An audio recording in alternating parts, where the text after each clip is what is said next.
Beredar sebuah video yang memperlihatkan seorang pria bergaya necis menghebohkan pengguna jalan di kawasan Mampang Perapatan, Jakarta Selatan.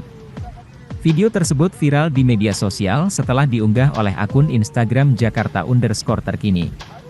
Dalam tayangan itu terlihat seorang pria yang mengenakan kemeja biru muda dan celana panjang. Tak hanya pakaian yang rapi, pria itu terlihat mengenakan kacamata hitam dan tas selempang. Mulanya, pria necis itu berjalan di baju jalan. Pria itu kemudian bergaya seakan-akan menghadang pengendara roda 2.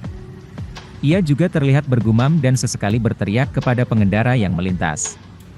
Dalam keterangan unggahan, pria bergaya necis itu diduga orang dengan gangguan jiwa. Kapolsek Mampang Kompol David Junior Kanitro mengatakan, polisi telah memonitor kejadian tersebut.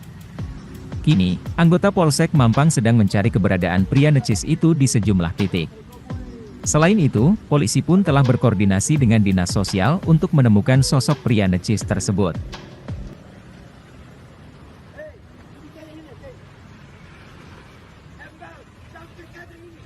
Terima kasih sudah nonton. Jangan lupa like, subscribe, dan share ya.